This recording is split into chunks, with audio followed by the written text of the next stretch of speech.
สวัสดีทุกคนเนาะมื้อนี้เขาก็ได้ไปสั่งเครื่องมานะจะเป็นกระเป๋ามอเตอร์วูฟเนาะตัวนี้มันเป็นสีดำเหลือง66ลิตรนี่ตัวนี้มันสิเป็นถุงมาแบบนี้เนาะอึ๊บมันสิเป็นถุงมอเตอร์วูฟมาสิเลยตัวนี้กับแลกหลังของ X-Max ปี23นะเดี๋ยวเขาสิมาแกะเบิ่งนะว่าสิเป็นจังไดตัวนี้เขาสั่งมาแต่จีนเนาะ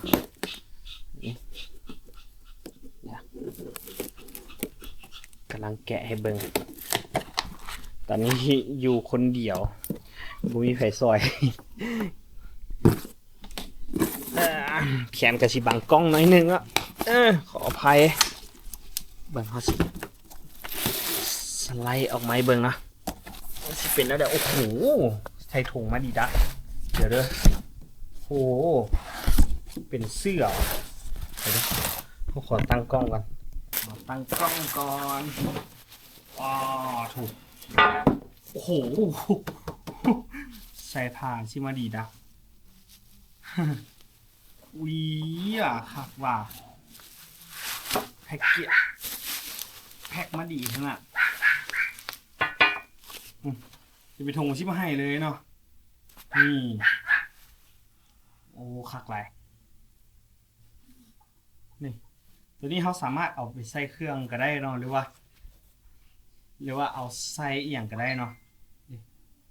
เราไปถงทั้งในสิเป็นผ้าทีเลยนี่เขาเบิ่งของเขาไปดิ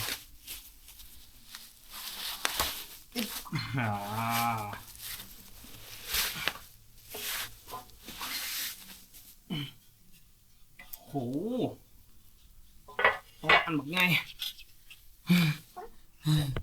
คนมันตัวนี้มันสิเป็นสีดำด้านเนาะเป็นซาที่เลยถามว่าหนาโบกันหนาเติบไว้เนาะเบื้องโครงสร้างของมันทั้งเบื้องพื้นเนาะใหญ่เติบคนแล้วก็หนาเติบน่าจะบรรจุเครื่องได้ประมาณ25-30กิโลก็ถือว่าโอเคแต่ก็ไส้ก็ขึ้นกับคนไส้น้ำเนาะบางเพื่อไปตกขุมแห้งก็ฮักก็มีได้เนาะถึงว่าเล็กจะฮักสันใดตัวนี้มันบุยตัวค้ำพื้นเนาะถ้ามีตัวค้ำพื้นลงมานี่ก็คือสิบรรจุได้หลายขึ้นอีกเอาตรงยันหักเลยครับมีตัวค้ำแต่ตัวนี้บ่มีเขาก็ต้องระวังขุมเอาเนาะคันไปตกแห้งๆนี่ก็สิหักวันนี้เขาก็มาติดตั้งกันเรียบร้อยเนาะนี่สภาพกันตกเข้าหูบเลยนะทุกคนบางพอดีเป็นเรียบไปกับเบาะเลย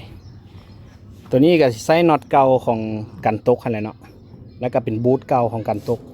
เอามาใส่ได้เลยบ่ได้ซื้อเพิ่มทรงกระสีได้ประมาณนี้